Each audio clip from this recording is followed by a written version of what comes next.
¿De qué te han intentado convencer en la última semana? ¿Y quién? ¿Fue alguna persona? ¿Fue un comercial? ¿Fue el etiquetado en los productos industrializados? ¿Fue algún líder o lideresa política o político, religiosa? ¿Fue alguna protesta? ¿Fue tu hermana menor o tu hermano mayor? ¿Fue tu mamá o tu papá? La persuasión es un tema muy estudiado desde la psicología y desde la psicología social, y resulta que se puede definir como el esfuerzo por cambiar las actitudes de los demás a través de cierto tipo de mensajes o de estrategias para lograrlo. Desde los años 50 hubo muchísimos estudios que fueron contribuyendo desde el campo de la psicología cognitiva a entender cuáles son los mecanismos y las fórmulas que empleamos los seres humanos para persuadir a los demás y lograr con ello el cambio de actitudes. Esto depende de tres grandes elementos, ¿no? De la fuente, el tipo de mensaje y la audiencia. Entonces siempre están en juego esos tres elementos: la fuente de persuasión, que puede ser una persona, una institución o algún producto audiovisual, por ejemplo, o visual.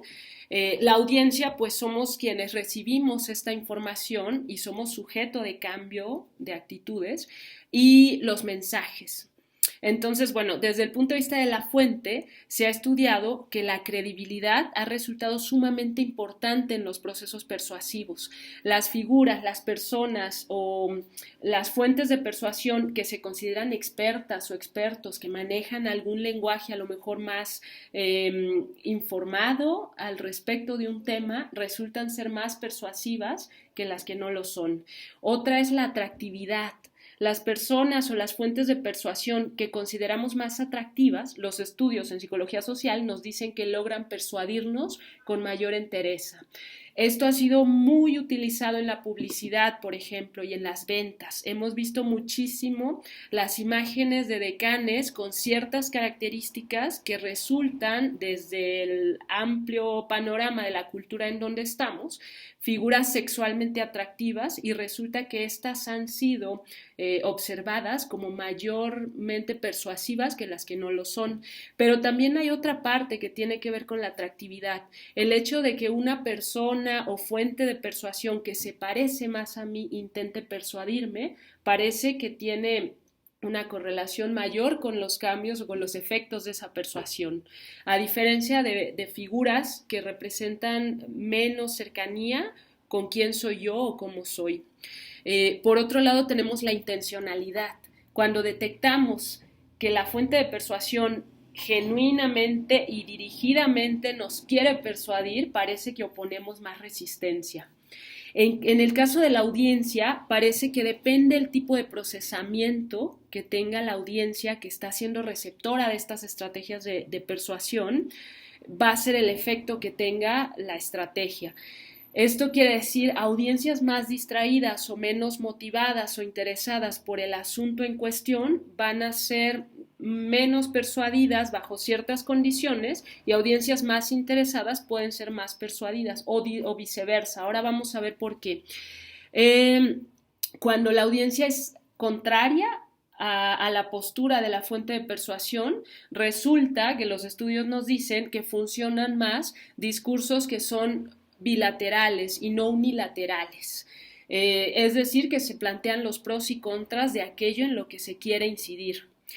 Y en el caso de los mensajes hay dos elementos clave: los argumentos. Una argumentación más sólida y más informada parece ser más persuasiva en el caso de espectadores interesados en el asunto que una argumentación poco informada o poco sólida.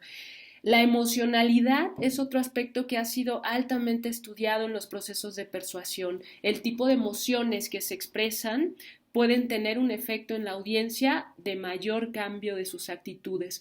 Parece ser que normalmente emociones más bien positivas resultan tener un efecto mayor en la audiencia a la que se pretende persuadir, pero parece ser que cierto tipo de emociones como el miedo en ciertos contextos persuasivos resultan muy relevantes y tienen un efecto notorio en el cambio de actitudes. Bueno, básicamente lo que nos dicen también los estudios de persuasión es que además de estos elementos que ya hablamos, hay algo que es más o menos transversal a ellos, tiene que ver con el procesamiento cognitivo que puede ser sistemático o heurístico. En teorías cognitivas se habla de que el procesamiento sistemático o ruta central es aquel que se da cuando estamos completamente interesados y entregados a la tarea, entonces activamos nuestra mente y activamos procesos cognitivos para procesar la cosa esa que estamos analizando o el mensaje, en este caso, persuasivo, y entonces invertimos más energía, pero tiende a haber ahí una motivación y una entrega mayor al mensaje y a la fuente de persuasión.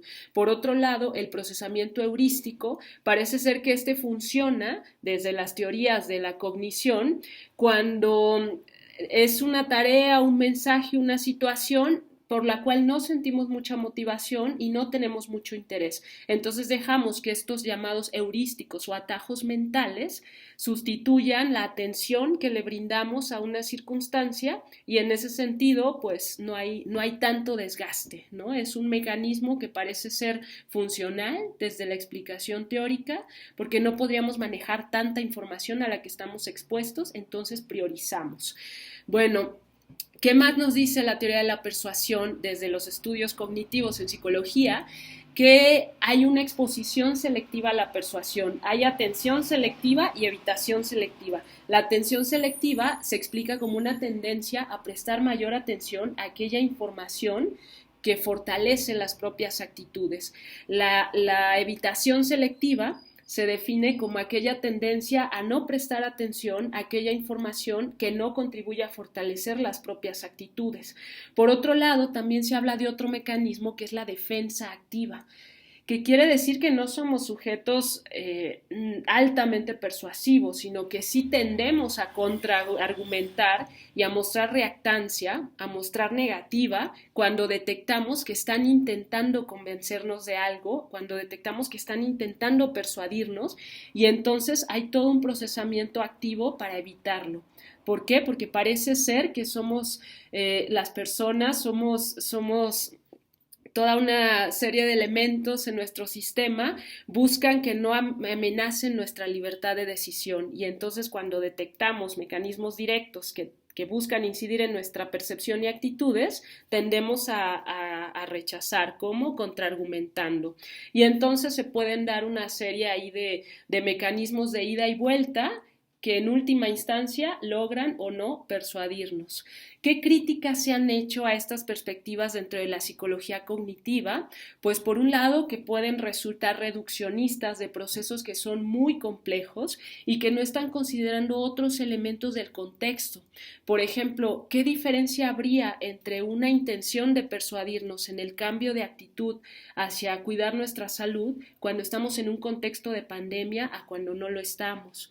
¿Qué diferencia si hay un contexto de un régimen político a otro y se intenta persuadirnos de la participación ciudadana? ¿Qué pasa con las relaciones de poder que tenemos y qué papel juegan en una circunstancia donde hay una fuente de persuasión y un auditorio o una persona en proceso de ser persuadida? ¿Qué rol juegan estas dinámicas de poder y las propias categorías que encarnamos?